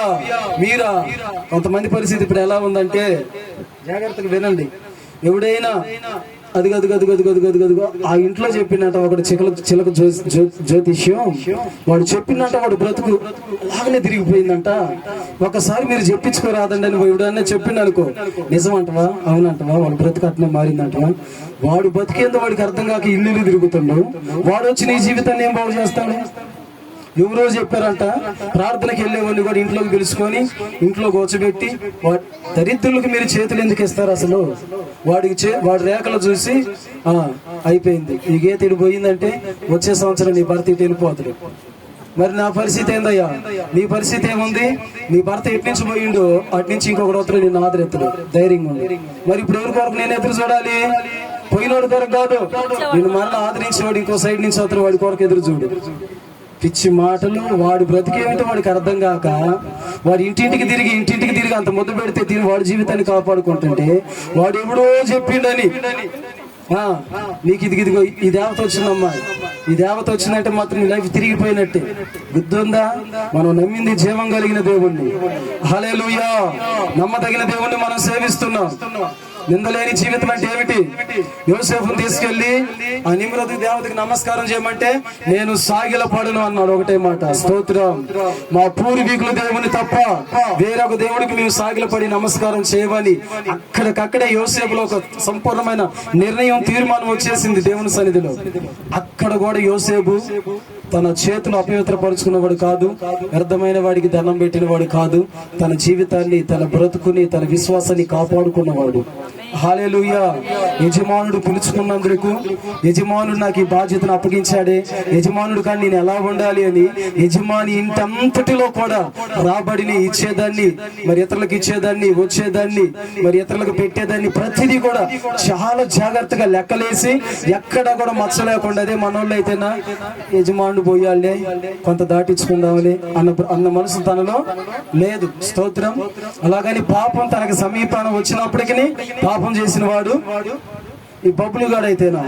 హల్లెలూయా. దొరికిందంటే చాలు వీడికి అవకాశం. దొరికిందంటే మొత్తం చేసినంత చేసి మందిరంలోకి వచ్చి నాకు ఏమీ తెలియదు అన్నట్లుగా బైబిల్ పట్టుకొని ముసుకేసుకొని కూర్చుంటారు. దేవుడు గనక ఇప్పుడు ఈ క్షణం వచ్చి తీర్పు తీరమంటే 199% నిందలేని బ్రతుకు ఎవరు బ్రతకట్లా. ఏదో ఒక నింద అంటే నిందారహితుడు అంటే మచ్చలేని వాడు నిందారహితుడు అని అర్థం. మచ్చలు, ఆ తర్వాత డాగులు, ఆ తర్వాత మరి అన్ని విషయాల్లో చెడిపోయిన బ్రతుకు బ్రతికేవాడు నింద రహితముగా బ్రతికిన వాడు. స్తోత్రం. బబులు కాడికి వచ్చేకి ఎక్కడ చూసినా, ఏ పరిస్థితుల్లో చూసినా, బయట ఎక్కడ చూసినా, ఫోన్ల విషయంలో, సినిమాలు చూసే విషయంలో, బూతులు ఎక్కడ చూసినా సరే దేవుని ఎదుట న్యాయంగా బ్రతకకుండా, దేవుని ఎదుట అన్యాయస్తునిగా బ్రతికి మందిరంలోకి వచ్చిన తర్వాత చక్కగా బైబిల్ పట్టుకొని ఏమీ తెలియనట్టు స్తుతిస్తామంటాడు. ఈడు కూడా కలిసిపోతారు అందరిలో. తీరా దేవుని రాకడ వచ్చిన తర్వాత ఆయన తీర్పులో, అరే బబులు నువ్వు ఎట్లాంటి బ్రతుకు బ్రతికివురా, హల్లెలూయా, ఎట్లాంటి బ్రతుకు బ్రతికివురా, అగపడ్డ కాడాల్లో, చూసిన కాడాల్లో, అవకాశం దొరికిన కాడాల్లో వినియోగించుకున్న టాలెంట్ నీకు తప్ప ఎవరికి ఉండదురా. Samson talent. ఎవరి టాలెంట్? Samsung talent. చూశాడు, ప్రేమించాడు, ప్రేమలో పడిపోయాడు. చూసిన కాడే లోబడిపోయాడు. అక్కడే తన పరిశుద్ధమైన జీవితాన్ని పోగొట్టుకున్నాడు. తన పిలుపును మర్చిపోయాడు, తన ప్రణాళికను మర్చిపోయాడు. దేవుని ఎదుట పరిపూర్ణంగా చెడిపోయిన బ్రతికాడు. సాంసన్ లాంటి వాడు అనమాట. ఎట్లాంటి వాళ్ళంతా బయట చేసేదంతా ఆపలే. మందిరంలోకి వచ్చిన తర్వాత నాకు ఏమీ తెలియదు అన్నట్లుగా అందరూ తెల్ల బైబిల్ వేసుకొని పట్టుకొని ముసుగేసుకొని చక్కగా ప్రార్థన చేస్తుంటారు. హల్లెలూయా. ఇట్లాంటి వాళ్ళందరినీ నిందారహితులని దేవుడు ఎప్పటికీ పిలవడు. దేవుడు ఎవరిని ఒక ఉన్నతమైన స్థితిలో ఉంచుతాడంటే యోసేపు వలె బ్రతికిన వారినే. హల్లెలూయా. అవకాశాలు వచ్చినా వదిలిపెట్టుకోవాలి. అవకాశాలు వచ్చినా నా దేవుడికి ఇది నచ్చదు, నా దేవుడికి ఇది విరోధం, నా దేవుడికి ఇది అయిష్టమైనది, దీనిని నేను ఒప్పుకోకూడదు, దీని విషయంలో నేను లోపడకూడదని తన జీవితాన్ని కాపాడుకొని నమ్మకంగా బ్రతికిన వారికి దేవుడు ఒక ఉన్నతమైన స్థితిని ఇవ్వటానికి సమర్థుడైన వాడు. హల్లెలూయా. జాగ్రత్తగా నిందలేని బ్రతకాల మనం. వీడ ఎక్కడ చూసిన అప్పులు తీసుకోవటం, అప్పులు ఎగ్గొడతాం. అదేమంటే అబద్ధాలు ఆడతాం. స్తోత్రం. వీడ దేవుడికి ఇచ్చే సొమ్ము కూడా తింటాం. ఏ సొమ్ము తింటాం? దేవునికి ఇచ్చేది. జాగ్రత్తగా వినండి. దేవుని సొమ్ము మనం తిన్నా సరే నిందారహితులుగా ఉండము. హల్లెలూయా. దేవుని సొమ్ము మనం తినకూడదు. 10వ భాగం అది దేవునిది. నిందారహితుడుగా ఒక వ్యక్తి ఏ విషయాల్లో ఉండాలో తెలుసా? 1, దేవుడు పిలుచును కానించి రక్షణ విషయంలో నిందారహితుడుగా ఉండాలి. 2, దేవుడు ఇచ్చిన కష్టార్జితంలో దేవుడికి ఇచ్చేది దేవుడికి ఇవ్వాలా, తాను తినేది తను తినాలా. దాంట్లో నిందారహితుడిగా ఉండకూడదు. 3, పాపం విషయంలో నిందారహితుడిగా ఉండాలి. పాపం చేయడానికి అన్ని కూడా అవకాశం కుదిరినా నో, ఇది నా దేవుడికి హేయమైనది, ఇది నా దేవునికి నచ్చదు, నేను ఈ పని చేయటానికి నా దేవుడు నన్ను పిలవలేదు, నేను ఇలా చేయటానికి నా దేవుడు నన్ను ఎన్నుకోలేదు, ఇలా బ్రతకటానికి మూర్ఖులు ఆ తరానికి నన్ను వేరు చేసి ఈ రోజు పరిశుద్ధుల స్వాస్థ్యం అందు నా దేవుడు నన్ను నిలబెట్టలేదని అవకాశాలు వచ్చినా వదిలిపెట్టుకుని దేవుడు కూడా పరిశుద్ధమైన జీవితం జీవించిన వాడే నిందా రహితుడు. హల్లెలూయా. మరి ఈ రోజు ఈ 3 విషయాల్లో మీరు జాగ్రత్తగా ఉంటే నిందారహితులుగా ఉంటారు. ఏ 3 చెప్పండి? 1, దేవుడు మీకు ఇచ్చిన రక్షణను పోగొట్టుకోకూడదు. దేన్ని పోగొట్టుకోకూడదు? రక్షణను పోగొట్టుకోకూడదు. బాప్తీసం తీసుకున్న నీవు ఆ రక్షణ విషయంలో జాగ్రత్తగా ఉండాలి. అయ్యో నేను రక్షణ పొందాను, అన్ని జనులతో నేను సాంగత్యం చేయకూడదు, త్రాగుబోతులతో సహవాసం చేయకూడదు, తాగుబోతు విందులలో నేను చేతులు పెట్టకూడదు అని ఒక భయభక్తులతో కూడిన నిందారహితమైన బ్రతుకును బ్రతకాలి. అప్పుడు నేను చూసిన వారే ఒకప్పుడు వీడు అందరితో కలిసి తిరిగాడు. బబ్బులు గాడి ఇప్పుడు ఏందిరా మనలో కలవట్లేదు, వీడు బ్రతుకు వేరుగా ఉంది, వీడి భక్తి వేరుగా ఉంది, వీడి సహవాసం వేరుగా ఉంది. బబ్బులు ఏంద్రి ఈ రోజు ప్రత్యేకంగా ఉంటున్నాడు. అన్ని జనులు త్రాగుబోతులు విగ్రహారాధుల్ని ఇదిగో బబ్బుల గురించి సాక్ష్యం ఇస్తే అది నిందలేని బ్రతుకు. స్తోత్రం. ఇప్పుడు మాతో బొంగు దాటానికి వస్తావురా బబ్బులు అంటే వస్తాలే గాని మందిరానికి వెళ్ళి బైబిల్ ఇంట్లో పెట్టి ఆ తర్వాత వస్తా. మందిరానికి వస్తాడా? అయిపోద్ది. ఇంటికి వెళ్తాడా? ఇంటికి వెళ్ళిన కాంచి తాగుబోతులతో కలిసి తిరగటం,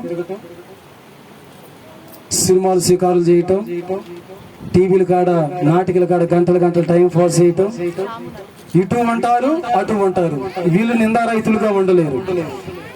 రక్షణను దేవుడు మీకు ఇచ్చాడు, దాని విషయంలో నిందారహితముగయ్యా నీవు నాకు ఇచ్చిన రక్షణను నేటికి కాపాడుకోగలిగాను అనే ధైర్యం దేవుని సన్నిధిలో మీరు చెప్పగలగాలి. స్తోత్రం. 2, దేవుడు మీకు ఇచ్చిన ధనం విషయంలో ఎలా ఉండాలి చెప్పండి? దేవుడు మీకు ఇచ్చిన ధనం విషయంలో కూడా నిందారహితముగా ఉండాలి. స్తోత్రం. దేవుడు ఇచ్చినవన్నీ దీని దేవుడు నీకు ఆరోగ్యం ఇచ్చి బలం ఇచ్చి దేవుడు నీకు 10,000 రూపాయలు ఇచ్చింది ఎందుకు? 10,000 రూపాయలు 1,000 రూపాయలు నువ్వు దేవుడికి ఇచ్చి ఆయన మహింపరుస్తావని. హల్లెలూయా. ఈ సబ్జెక్ట్ ను ఒక 1/2 గంట నేను నొక్కి పట్టుకుంటున్నాను, జాగ్రత్తగా విందాం. హల్లెలూయా. దేవునికి మహిమ కలుగును గాక. కూర్చోయ్యా. 1 తిమోతి, నేను జాగ్రత్తగా దీన్ని మొదటి వినండి. ఒక సబ్జెక్ట్ తో నేను క్లోజ్ చేస్తాను. దేవుని చిత్తమైతే ఆ తర్వాత చాలా 7 సబ్జెక్టులు ఉండే కానీ వాడి గురించి నేను చెప్పాలంటే టైం సరిపోదు కానీ జాగ్రత్తగా వినండి. నిందారహితుడు ఎవరయ్యా అంటే 1, తీసుకున్న రక్షణను కాపాడుకోవాలి. 2, దేవుడు నీకు ఇచ్చిన కష్టార్జితం విషయంలో జాగ్రత్తగా ఉండాలి. 3, నీ విశ్వాస జీవితమును, నీ ప్రార్థనా జీవితమును, నీ సహవాసమును జాగ్రత్తగా కాపాడుకోవాలి. రెండవది దీంట్లో 1 తిమోతీయులు 5వ అధ్యాయం 17వ వాక్యం చదువుదాం. బాగుగా పాలన చేయు పెద్దలను విశేషముగా వాక్యమందును ఉపదేశమందును ప్రయాసపడు వారిని రెట్టింపు సన్మానమునకును పాత్రులుగా ఎంచవలెను. ఇందుకు నూచుడి యొద్ద మూతికి చిక్కము వేయవద్దు అని లేఖనము చెప్పుచున్నది. మరియు పనివాడు తన జీతమునకు పాత్రుడు. పనివాడు తన జీతమునకు పాత్రుడు. 18వ వాక్యం కూడా చూడమ్మా. 5, 17, 18 నుంచి. ఇద్దరు ముగ్గురు సాక్షులుంటేనే గాని పెద్ద మీద దోషారోపణ అంగీకరింపకము. జాగ్రత్తగా వినండి. మరొక వాక్యం సామెతల గ్రంథం 3:9 కూడా చదువు. పనివాడు జీతానికి పాత్రుడు, అది ఒకటి నోట్ చేసుకోండి. 2 సామెతలు 3:9. నీ ఆస్తిలో భాగమును ఇచ్చి యెహోవాని గణపరచుము, అప్పుడు నీ కోట్లలో ధాన్యము సమృద్ధిగా ఉండును. నీ గానుగులలో నుండి క్రొత్త ద్రాక్షారసం పైకి పొర్లి పారును. హల్లెలూయా. కొంతమంది నా గాడికి వచ్చి ఏం చెప్తారంటే, నా అదే బ్రతికన్నా, అదే జీతమన్నా, అదే కష్టమన్నా, అదే. నేను మొన్న ఒక బ్రదర్ని అడిగా, స్తోత్రం బ్రదరు, 10వ భాగం తీయటం నీకు తెలుసా అని అడిగా. ఏం తీయటం?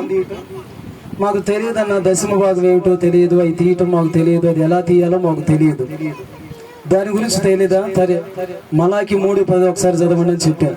మీరు కూడా చదివితే బాగుంటుంది. మలాకి 3:10 చదవండి ఒకసారి ఫైనల్గా.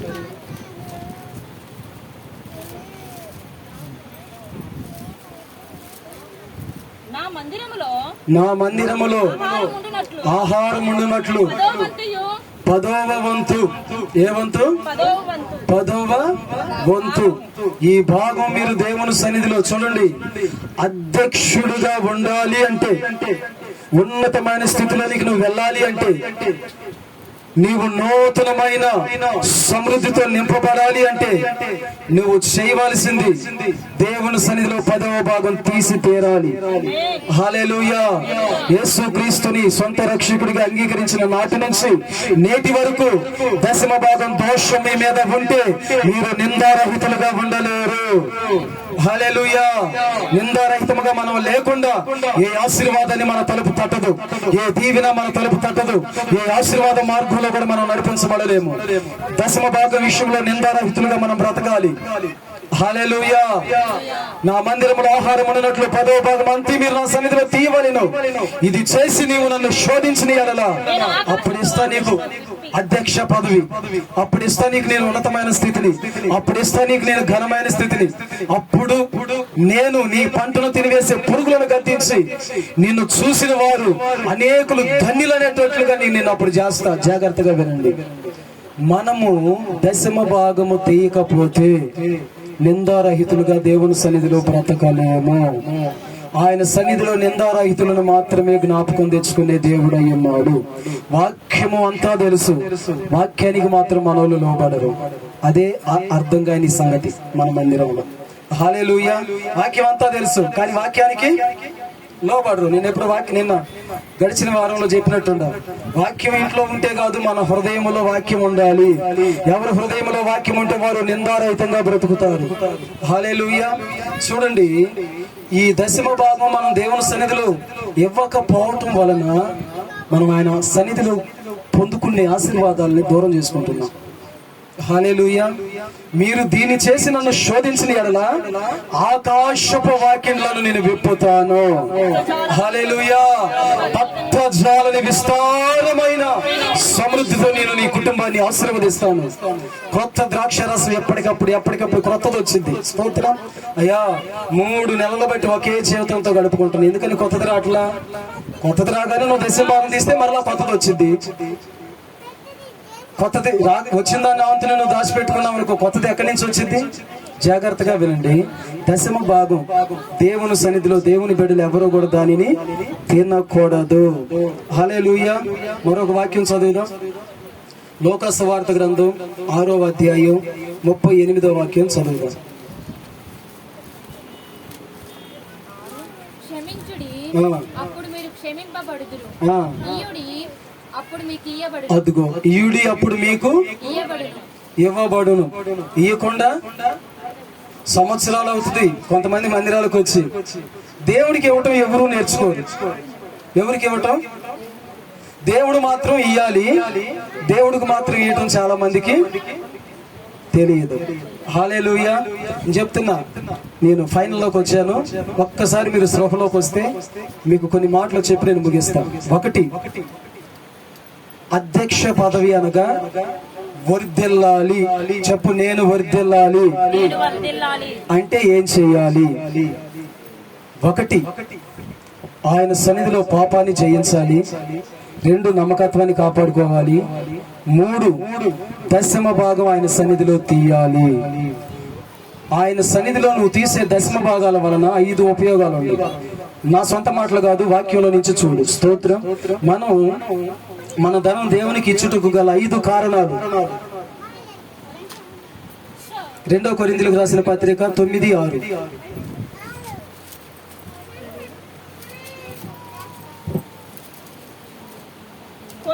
కొంచెముగా విత్తువాడు కొంచెముగా పంట కోయును, సమృద్ధిగా విత్తువాడు సమృద్ధిగా పంట కోయును చెప్పవచ్చును. హల్లెలూయా. సమృద్ధిగా మీరు పంట కోయాలని ఆశపడుతున్నారా? ఈ సంవత్సరం దశమ భాగం ఆయన సన్నిధిలో తీసి 10వ భాగం ఆయన సన్నిధిలో సమర్పణ చేయటం మీరు నేర్చుకోండి. హల్లెలూయా. 10వ భాగం అంటే మీకు ఎంతగా అర్థమైంది? అది కూడా తెలియని వాళ్ళకి అంతమంది ఉన్నారు. ఇప్పుడు నీకు నెలకు 10,000 రూపాయలు వస్తాయి అనుకోండి అమ్మా, 10,000 వస్తాయి అనుకోండి. 10,000లో 1,000 రూపాయలు ఎవరిది? దేవునిది. దాన్ని నువ్వు డివైడ్ చేయాలి. దాన్ని ప్రక్కకు తీసి నెలలో బల్లారాధన ఆదివారం ఆయన సన్నిధిలో అది నువ్వు అప్పగించాలి. స్తోత్రం. అది అప్పగించడం వలన దేవునికి ఏం ప్రయోజనం? మరొకటి చూడండి. అపోస్తుల కార్యముల గ్రంథం 11వ అధ్యాయం 29వ వాక్యం చదువుదాం. దేవునికి మన ధనం ఇవ్వడానికి గల 5 కారణాలు ఉన్నాయి. ఊరకనే కాదు మనం ఇచ్చేది, 5 కారణాలు ఉన్నాయి ఆయన సన్నిధిలో. చదువమ్మా. 11:29. అప్పుడు శిష్యులలో ప్రతి వాడును తన శక్తి కొలది సహాయము పంపుటకు నిశ్చయించుకొనెను. అలాగు చేసి దానిని పంపిరి. అదే కాలమందు రాజైన హేరోదు సంఘపు వారిలో కొందరిని బాధ పెట్టుటకు బలాత్కారముగా పట్టుకొని యోహాను సహోదరుడైన యాకోబును ఖడ్గముతో చంపించెను. చాలు. స్తోత్రం. ఈ సబ్జెక్ట్ లో పరిశుద్ధుల అవసరాలలో అనేకులు పాలు పంపులు పొందారు. దేవునికి మన ధనం ఎందుకు ఇవ్వాలంటే, 1 మలాకి 3:10లోనేమో ఆకాశ వాక్యంలో దేవుడు విప్పి మనకి ఇచ్చినట్లుగా మనం ఆయన సన్నిధిలో 10వ భాగం తీయాలి. 2, ఒకడు వర్ధిల్లిన కొలది దేవునికి ఇవ్వాలి. ఏ కొలది? వర్ధిల్లిన కొలది. అలా 10 రూపాయలే కాదు, నీవు వర్ధిల్లిన కొలది. రాత్రి మా అబ్బాయిళ్ళు భోజనానికి మేము అందరం వేసుకుంటా ఉన్నారు. వద్దు, మీకు దేవుడు ప్రేరేపించింది మీరు సిద్ధపరచుకోండి. మేము తలా ఇంత వేసుకుంటామన్నారు. తలా ఎంత వద్దు, అంత వద్దు. నేను పెడతాను భోజనాలు, ఏది కావాలన్నా నేనే పెడతాను. దేవుడు మిమ్మల్ని వర్ధిల్లించిన కొలది మీరు ఇచ్చుకోండి అని చెప్పారు. స్తోత్రం. ఒకరినేమో దేవుడు గొప్పగా దీవించాడు. గొప్పగా దీవించబడిన వ్యక్తి గొప్పగా ఇవ్వాలి. కొంచెంలో ఉన్న వ్యక్తి కొంచెముగా ఇవ్వాలి. ఆర్థికంగా ఇబ్బంది పడుతున్న వ్యక్తి తన ఆర్థిక స్థితికి తగినట్లుగా ఇవ్వాలి. ఎవడు వర్ధిల్లిన కొలది దేవుని సన్నిధిలో ఇవ్వాలి. ఇచ్చుట వలన దేవునికి ధనం ఇచ్చుట వలన 5 కారణాలు. 1, దేవుడు ఆకాశ వాకిళ్ళు విప్పి నేను ఆశీర్వదిస్తాడు. 2, ఆ దశమ భాగం దోషం నీ మీద ఉండదు. 3, నీ ధనం వలన పరిశుద్ధులు తన అవసరాలను తీర్చుకుంటారు. ఎవరు పరిశుద్ధులు? దేవుని సన్నిధిలో సమర్పించుకొని ఆయన పనిలో సమర్పించుకొని నిమగ్నమై ఆయన పనిలో ముందుకు వెళ్ళేవారు పరిశుద్ధులు. వారు తమ అవసరాలను తీర్చుకుంటారు. దేవుని యొక్క సువార్త పరిచర్యని విరివిగా ముందుకి తీసుకెళ్తారు. 4, నీవి సత్క్రియ చేస్తుంటే దానిని చూసి ఇతరులు ప్రోత్సహించబడి దేవుని సన్నిధిలో ఇచ్చి గొప్పగా ఆశీర్వదించబడిన వారిలో గోకొల్లులుగా ఉన్నారు. హల్లెలూయా. సమృద్ధిగా విచ్చువాడు సమృద్ధిగా పంట కోయును. హల్లెలూయా. ఇప్పుడు 2 కొరింథీయులు 9:12 వాక్యం కూడా ఒకసారి చూద్దాం. 9:12 త్వరగా. ఏలయనగా ఈ సేవను గూర్చిన పరిచర్య పరిశుద్ధుల అక్కరలకు సహాయము కలుగు చేయుట మాత్రము కాకుండా అనేకులు దేవునికి చెల్లించు కృతజ్ఞతాస్తుతుల మూలముగా విస్తరించుచున్నది. క్రీస్తు సువార్తను చాలు చాలు. హల్లెలూయా. సంఘం ఎదగాలంటే ఎలా ఎదిగిది చెప్పండి? సంఘం ఎదగాలంటే దేవుడు సంఘ బిడ్డలను ఏం చేయాలా? తెలిసిన వాళ్ళు ఒక్కరు చెప్పండి. సంఘం ఎదగాలంటే దేవుడు సంఘ బిడ్డలను ఏం చేయాలా? వాళ్ళు దేవుడు ఆశీర్వదించిన తర్వాత వాళ్ళు ఏం చేయాలా? ఏమి ఇవ్వాలా? దశమ భాగం ఇవ్వాలి. హల్లెలూయా.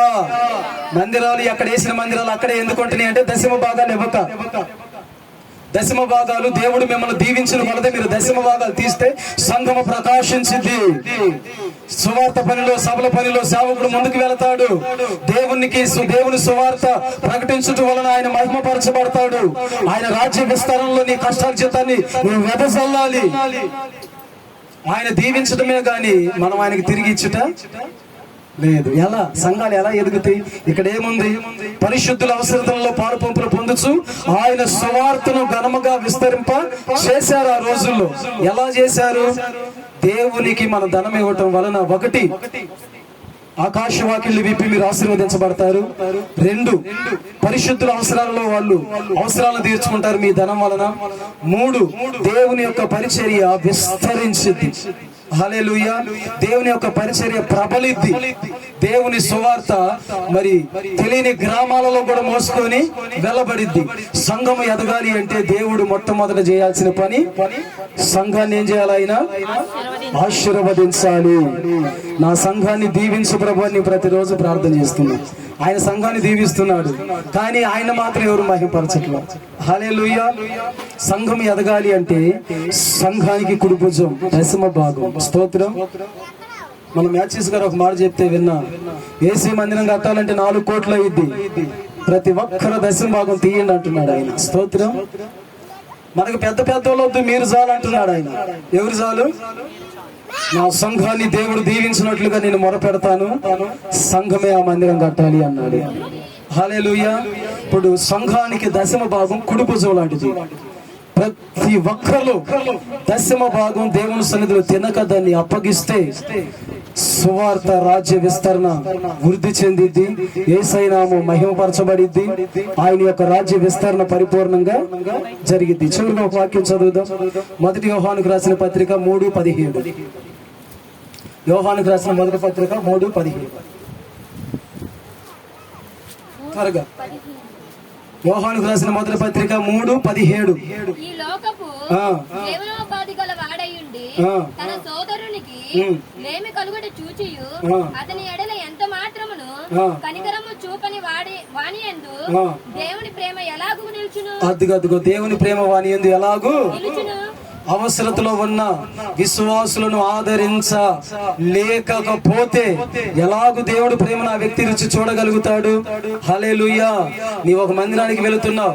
మందిరంలో అవసరాలను అక్కర్లను మీరు గుర్తించి మందిరంలో లేని వారిని గమనించి బలహీనులకు మీకు కలిగిన దాంట్లో కొంత ఇచ్చి వారిని బలపరచాలని వాక్యం చెప్తుంది.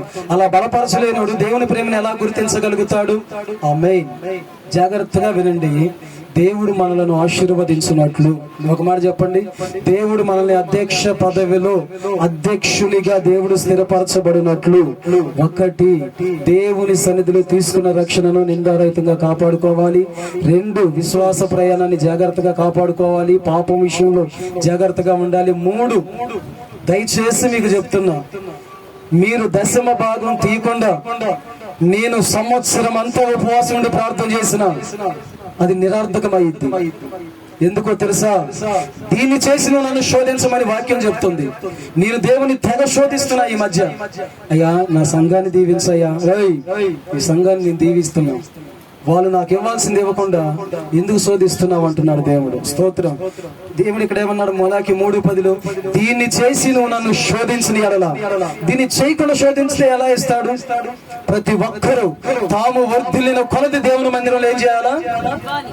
ఇవ్వాలి. దశమ భాగం తీసి దేవుని మందిరంలో ఇవ్వాలి. ఇచ్చి ప్రభువా నన్ను ఆశీర్వదించాయి అంటే ఆయన ఎందుకు ఆశీర్వదించడం? నన్ను దీవించు ప్రభు అంటే ఆయన ఎందుకు దీవించడం? మన మందిరంలో ప్రతి ఒక్కరూ గొప్పగా ఆశీర్వదించబడుదురు గాక, గొప్పగా దీవించబడుదురు గాక, మీరు అనేకులకి అప్పు ఇచ్చుదురు గాక. అప్పులు ఎందుకు చేస్తున్నారు? ఈ రోజు మొదట వచ్చిన జీతంలో దశమ భాగం పక్కన పెట్టి ప్రతిమాతను వాడటం ప్రారంభించి ప్రార్థన చేసి ఎందుకు అప్పు అయింది? ఎందుకు నీ కష్టాల జీతం హాస్పిటల్ పోలైద్ది? ఎందుకు నీ కష్టాల జీతం చినిగిన సంచిలో వేసినట్లయిద్ది? దశమ భాగం తీకే కదా. బైబుల్ని అంగీకరించిన ఏ వ్యక్తి అయినా, క్రీస్తుని అంగీకరించిన ఏ వ్యక్తి అయినా దశమ భాగం దేవుని సన్నిధిలో తినకూడదు. అది దేవుని సన్నిధికి అర్పణగా అంగీకరించబడాలి. హల్లెలూయా. జాగ్రత్తగా వినండి. యేసయ్య గారు ఒక మాట చెప్పాడు. ఇంటింటికి, ఆ రోజుల్లో ఇంటింటికి వెళ్ళి అడుక్కుంటే, ఇప్పుడు ఇంటింటికి వెళ్ళి అడుక్కుంటే ఇప్పుడు అన్నం పెడుతున్నారు. ఆ రోజుల్లో అన్నంతో పాటు వడ్లు కూడా పెట్టేవాళ్ళంట. ఏంటి? వడ్లు. వాడు ఇంటింటికి వెళ్ళి అడుక్కుంటే వాడికి సాయంత్రానికి 10-15 కేజీలు వడ్లు ఇచ్చేవాళ్ళంట. వాడు డైరెక్ట్ గా 10-15 కేజీలు తీసుకొని ఇంటికి వెళ్లకుండా యేసన్న గారి కాడికి వెళ్ళిందంట. ఎవరి కాడికి? ఆయన కాడికి వెళ్ళిందంట. అక్కడికి వెళితే అక్కడ ఎట్లానే సిస్టర్లు అందరూ కూర్చొని ఉన్నారంట. ఆయన చూస్తే అయ్యో బాబు పెడదాం అన్నట్లుగా వీళ్ళకుంది. వాడు తీసుకొచ్చి ఆ 15 కేజీల దశమ భాగం ఎంత?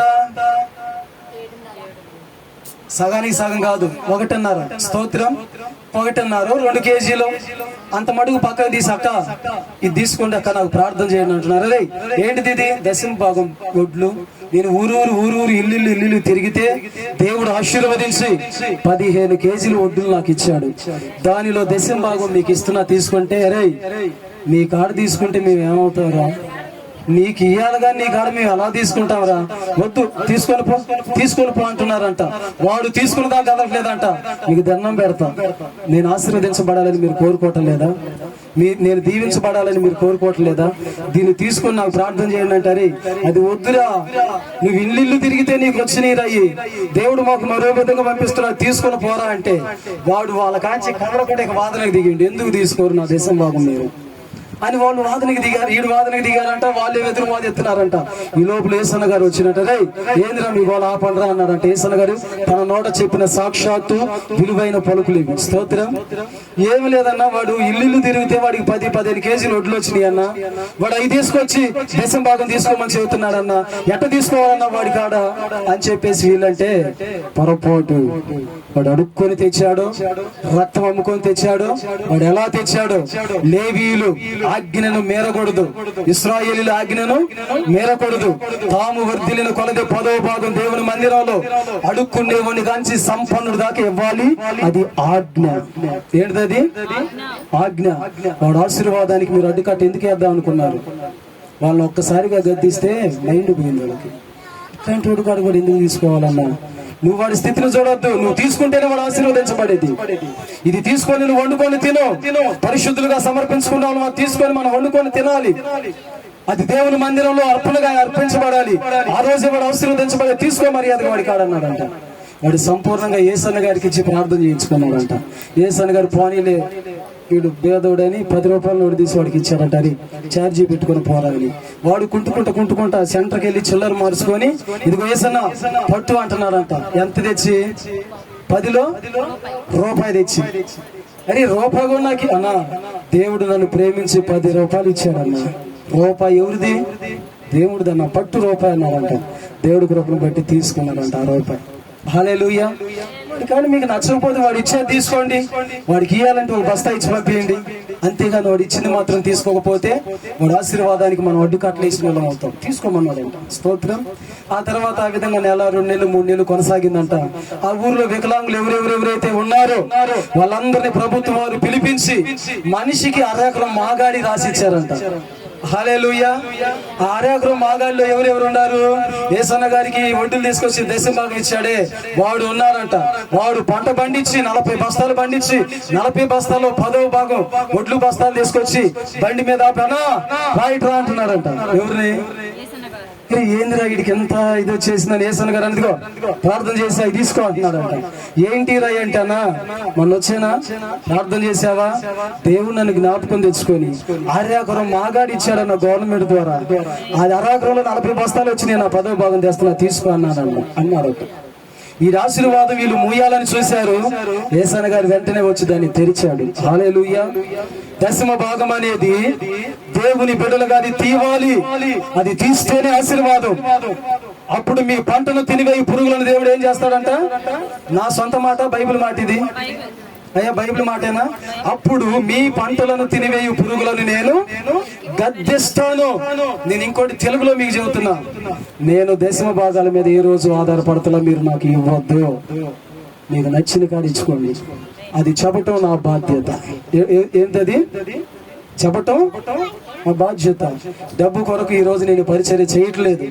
ఆ దేవుడు పిలుచుకున్నాడు, ఆయన పిలుపు ప్రకారం చేస్తున్నాయి అంతే. స్తోత్రం.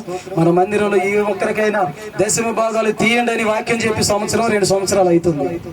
అమ్మ, దశమ భాగాల గురించి ఏ రోజైనా వాక్యం విన్నారా? మీలో కానుకల గురించి ఏ రోజైనా వాక్యం విన్నారా? కానుకలు బయటేయటం ఏ రోజైనా చూసారా?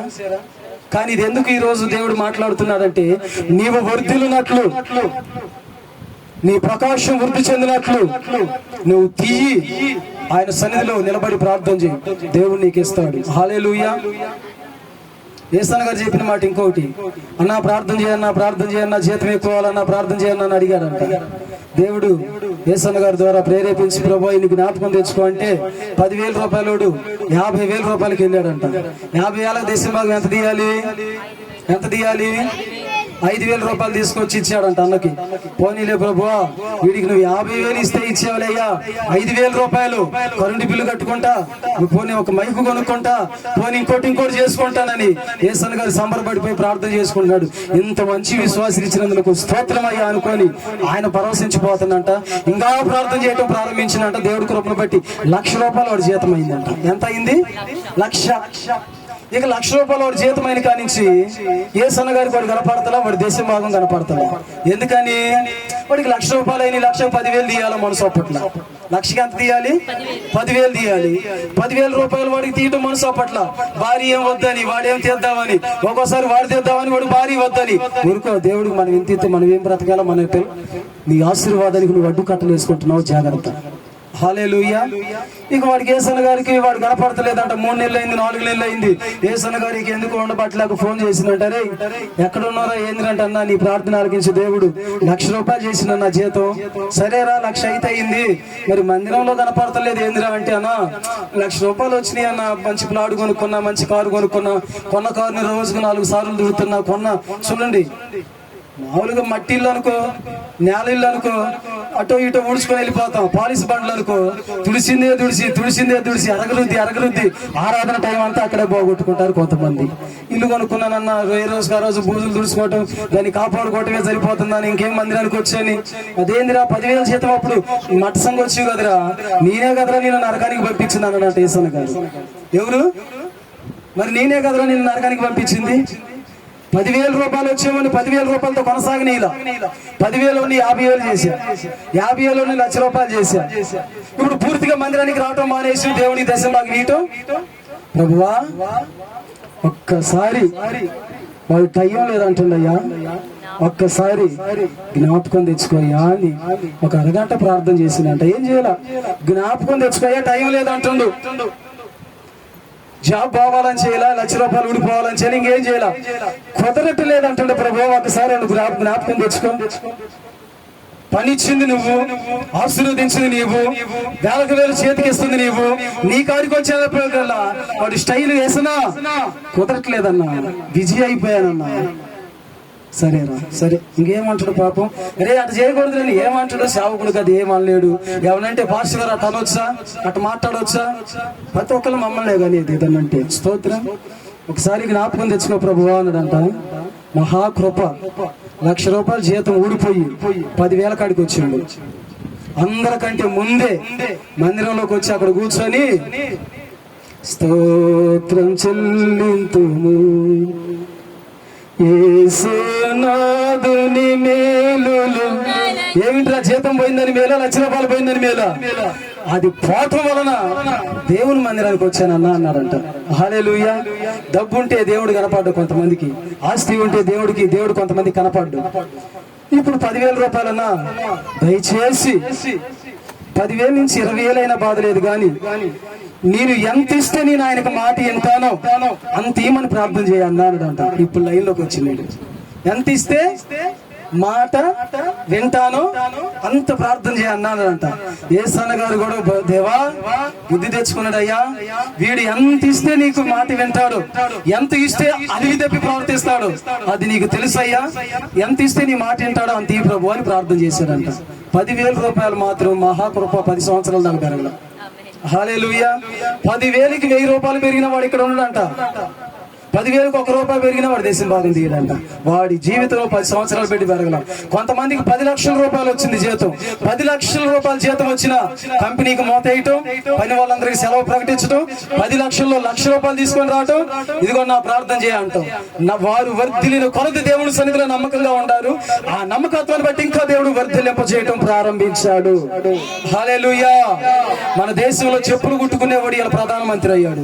మన క్రైస్తవుడిలో 10వ భాగం కారణం.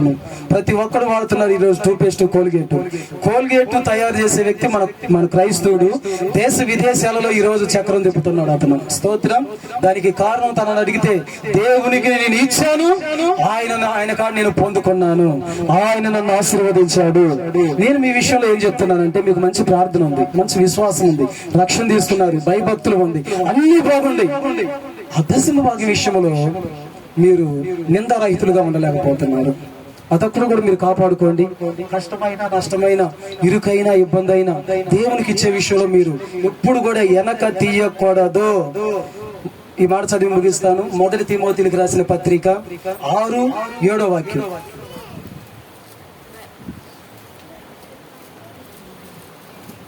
మనం ఈ లోకములోనికి ఏమీ తేలా. చెప్పండి. మనం ఈ లోకంలోనికి ఏమీ తేలా. దీంట్లో నుంచి ఏమీ తీసుకొని పోలేదు. తీసుకొని వెళ్తామని ఎవరైనా మీలో ఉంటారా? మరి మీకెందుకు ఈ బడాయిలు? ఒక్కొక్కడికి ఇల్లు వచ్చింది అనుకో, ఇంటి ముందు ఫోజులుగా దిగలేబడి ఫోటోలు దిగటం. ఒక్కొక్కడు డాబా కట్టుకుంటే వాడి ఫోజులు ఎవడికి రావు. మళ్ళీ నువ్వు క్రీస్తుని బట్టి అతిశయించుదువు గాక. దేవునికి ఇవ్వాల్సింది దేవునికి ఇచ్చుదువు గాక. ఈ లోకంలో ఉన్నప్పుడే నువ్వు దేవుని పరిచర్యకి ఇచ్చి ఆయన మహిమపరచాలి. ఈ భూమిని వదిలిపెట్టిపోయిన తర్వాత నువ్వేమేమగలుగుతావు ఆ పరిచర్యకి? నీ కష్టార్జితం వల్ల దేవుని సువార్త విస్తరించాలా. నీ కష్టార్జితం వల్ల పరిశుద్ధుల అవసరాలలో తీర్చబడాలి. ఈ లోకంలోకి వచ్చేటప్పుడు మనం ఏమీ తీసుకొని రాలేదు. వెళ్ళేటప్పుడు కనీసం నీ ముక్కు పొడవు కూడా తీసుకొని పోలేవు. వాడు అంటాడు, అరే దింపండి రా మమ్మని. అప్పుడు దాకా డాడీ అన్నాడు, నువ్వు చస్తే బాడీ అంటాడు, డాడీ కూడా అంటాడు. తెలుసు, అర్థమవుతుంది మీకు? నువ్వు చస్తే నీ కొడుకు డాడీ అన్నాడు, నీ నట్టింట్లో నేను బండేస్తే బాడీ అంటాడు. డాడీ అంటాడా, మమ్మీ అంటాడా? బాడీ తీసేయండి రా బాడీ అంటాడు. ఏమీ తేలా ఈ లోకంలోనికి. మనం వెళ్ళేటప్పుడు ఇక్కడి నుంచి ఏమీ తీసుకుని వెళ్ళలేవు. ఆస్తి పాస్తులు కదా దేవుడు కృపకు దూరం అవ్వద్దు. ఆస్తిని సంపాదించుకున్న కాదు దేవుడి కృపకు దూరం అవ్వద్దు. కలిగిన డాబాని బట్టి, కలిగిన బంగారు బండిని బట్టి, కలిగిన హోదాని బట్టి, స్థితిని బట్టి, దానిని బట్టి నువ్వు అతిశయించావా? నా దేవుడు ఖచ్చితంగా నిన్ను జ్ఞాపకం తెచ్చుకుంటాడు. తీసేయడు, ఆయన జ్ఞాపకం తెచ్చుకుంటాడు అంతే. ఆయన జ్ఞాపకం తెచ్చుకుంటే ఏమైతుంది ఆయనకే తెలుసు, నీకే తెలుసు, నాకు మాత్రం తెలియదు. హల్లెలూయా. యేసన్న గారికి తెలుసు ఆ జ్ఞాపకం తెచ్చుకోబట్టి జాబ్ పోయిద్దని. వాడు రావడానికి సహాయం చేయన్నాడు. ఏం పోతే వాడు వస్తాడో అది దేవునికి తెలుసు. హల్లెలూయా. ఏవి పోతే నేను ఇక్కడ నిలబడతానో ఆయనకి, ఏవి విరిగితే నేను ఇక్కడ నిలబడతాను అనుకున్న ఆయనకి, దాన్ని విరిచి ఇక్కడ నిలబెట్టాడు ఆయన. స్తోత్రం. గనుక ఈ లోకంలోకి వచ్చేటప్పుడు మనం ఏమీ కూడా తీసుకొని రాలేదు. మనం ఇక్కడి నుంచి వెళ్ళేటప్పుడు ఏమైనా తీసుకెళ్తామా? నీ ముక్కు పొడకు తీసుకెళ్తావు. ఒక మాట నాకు చెప్పు, దింపండి రా మమ్మని అంటున్నాడు. పెద్దోడు అనకపోయినా, రెండోడు అనకపోయినా చిన్నోడు అంటాడు. ఎందుకంటే వాడు గారాలు కొడుకు కాబట్టి వాడికి నువ్వు ఇచ్చిన స్వాతంత్రాన్ని బట్టి దింపండి రా మమ్మని అంటాడు. ముక్కు కొంద తీయండి రా. ఏడిది? ముక్కు పొడ కూడా ఒలిపెత్తడాడు. ఒలిపెత్తడా లేదా? అది కూడా ఎందుకు పోవాలా? ఆ ఊరకు వచ్చిన వరకునే పోవాలి. ముక్కు పొడకు కూడా తీసుకుని వెళ్ళలేదు నీ బ్రతుక్కి. మహిమ కలిగిన దేవుని విస్తరణ కొరకు భూమి మీద నువ్వు బ్రతికి ఉండగానే నీ దశమ భాగం దేవునికి ఇచ్చి ఆయన పరిచర్యను బలపరచాలి.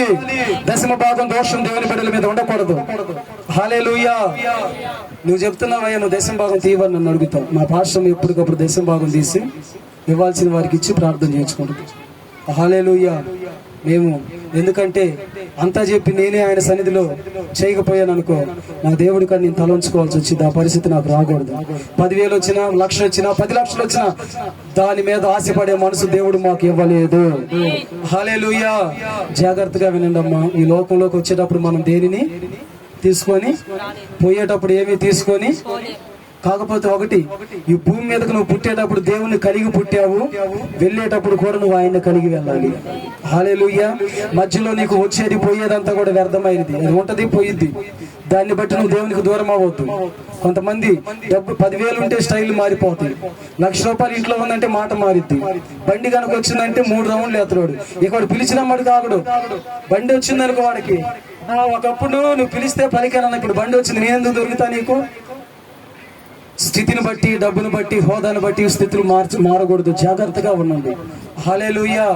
ఒకప్పుడు ఏమీ లేని పరిస్థితి, ఈ రోజు దేవుడు నీకు అంతా ఇచ్చాడు. మాటలోనైనా, చూపులోనైనా, ప్రవర్తనలోనైనా దానిని బట్టి నీకు గర్వం వచ్చిందా?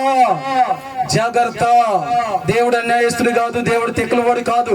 వచ్చేటప్పుడు నువ్వేమీ తీసుకొని రాలేదు, పోయేటప్పుడు కూడా ఏమీ తీసుకొని వెళ్ళవు. దానిని బట్టి ఎక్కడా కూడా అతిశయం రాకూడదు. జాగ్రత్తగా ఉండు. నీవు భూమి మీద ఉండగానే నీకు వచ్చిన కష్టార్జితాన్ని దేవునికి ఇచ్చి దేవుని మహిమపరచు. దేవుడు నీకు ఇస్తే నువ్వు ఇస్తావు, ఆయన నీకు ఇవ్వకపోతే ఇవ్వలేవు కదా. హల్లెలూయా. మంచిది. దేవుడు మిమ్మల్ని దీవించును గాక. పోయిన ఆదివారం ఏం వాక్యం చెప్పాను? హిజ్కియా గురించి.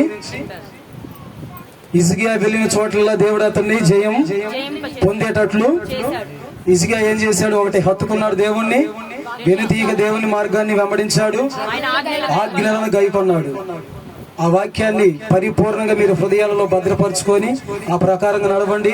ఈ రోజు ఈ బల్లారాధనకు వచ్చిన మీ అందరితో దేవుడు మాట్లాడిన మాట ఏమిటయ్యా అంటే, దేవుడు మిమ్మల్ని ఉన్నతంగా ఆశీర్వదించినట్లు మీరు నిందారహితులుగా బ్రతకాలి.